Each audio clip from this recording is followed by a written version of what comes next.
Hi, this is Brent Amundson. I'm the CEO of SmartMoni with MoniPlus. I appreciate you stopping by. Spend a few minutes telling you what we're doing and where we're going. I think you'll find it's worth your time and effort. Second of all, I've been in the industry for about 25 years, done mostly the turnkey design and sale and management of global networks. I've done it at the corporate level. I've also designed and put in national internets country by country. And then I've also managed a global network of public networks for something like 83 different countries. So I've got a lot of experience in this.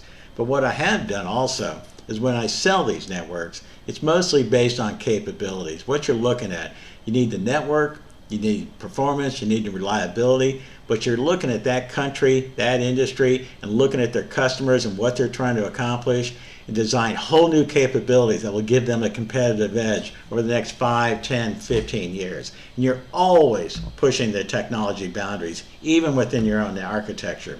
Each network I sold, probably 30% of it didn't exist yet.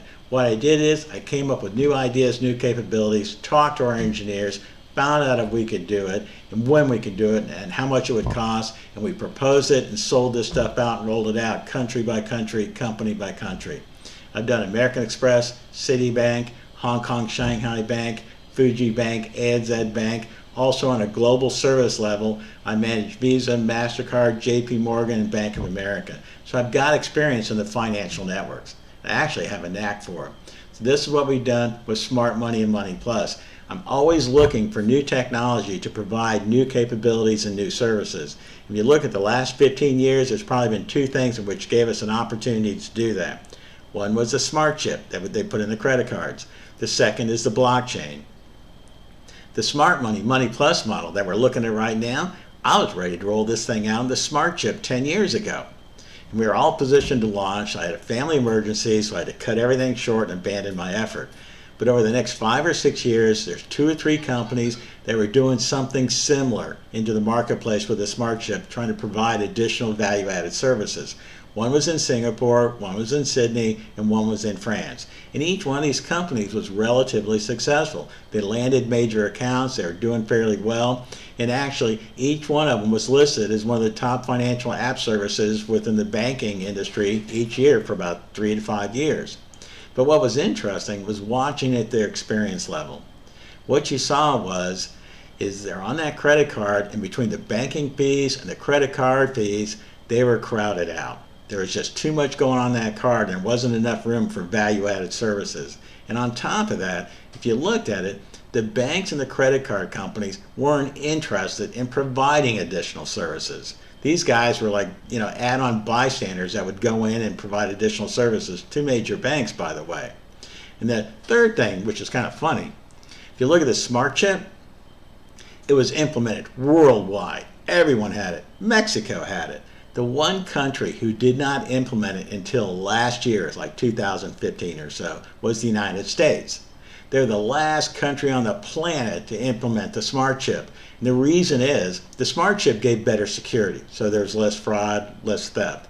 And the reality is the U.S. banks and the credit card companies were allowed to charge a fee of $9 billion a year. And as long as they were able to collect that fee, they felt no need to implement the smart chip at all. Finally, Congress stepped in, said you can't charge a fee anymore, and all of a sudden they said, well, I guess we have to do the smart chip card.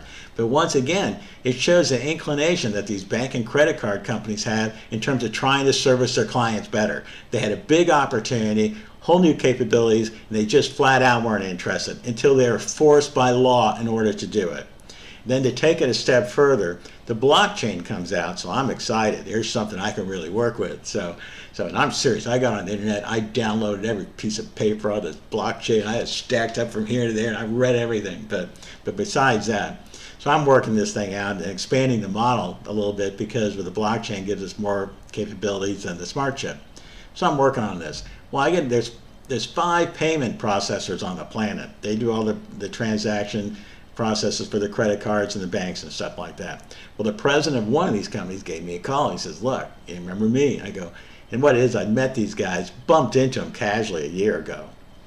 And they said, what, I said, what are you guys doing? They said, oh, we do all the bank processing. And I said, okay, what do you do? I go, well, I'm the blockchain. They go, really? That's crazy, Well, a year or two later, they're going, this is making sense. So he says, we'd like to talk to you. So I say, yeah, that's great, it's cool. So we met and talked 4 or 5 times. I met with the president of the company. They're well established, been around for 23 years. I also met with the controller from London and also one of the guys on their board. But we went at it for 5 different meetings, long meetings. And what was interesting, what really came out of that is, they just still have a limited view in terms of what the blockchain can really provide. If you look at where we are in the industry, there's 3 levels that I define. The first level is what's currently out there. That's, the network and the transactions are flowing through, the credit cards and the processing is done outside in terms of authorization of the card. What the blockchain brings into play is a second level. You can now get the authorization and verification of the transactions done internally inside the network. It's faster, it's more accurate, and also provides a history. It also lowers the transaction cost significantly, and that's a big deal.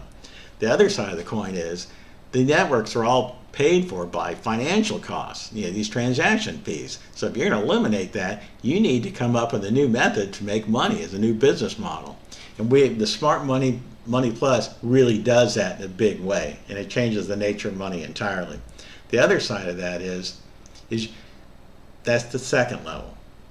We've defined a third level, and the reality of it is the capacity and the capabilities are built in there. The bandwidth is there, the processing power is there, and the database capability is there. So that is how we've defined a third level. You got the network, transaction level, you have the consensus level, which is the authorization. We're adding the value layer, the value lever. I call it value multiplier. And this allows us to create MoniPlus with money promos and money points and give you more value in every transaction. So this is our implementation. These are our plans. Let me spend a few minutes and give you about 10-15 slides to give you a quick overview in terms of what we're doing. But we think it's a big opportunity to provide whole new capability of services.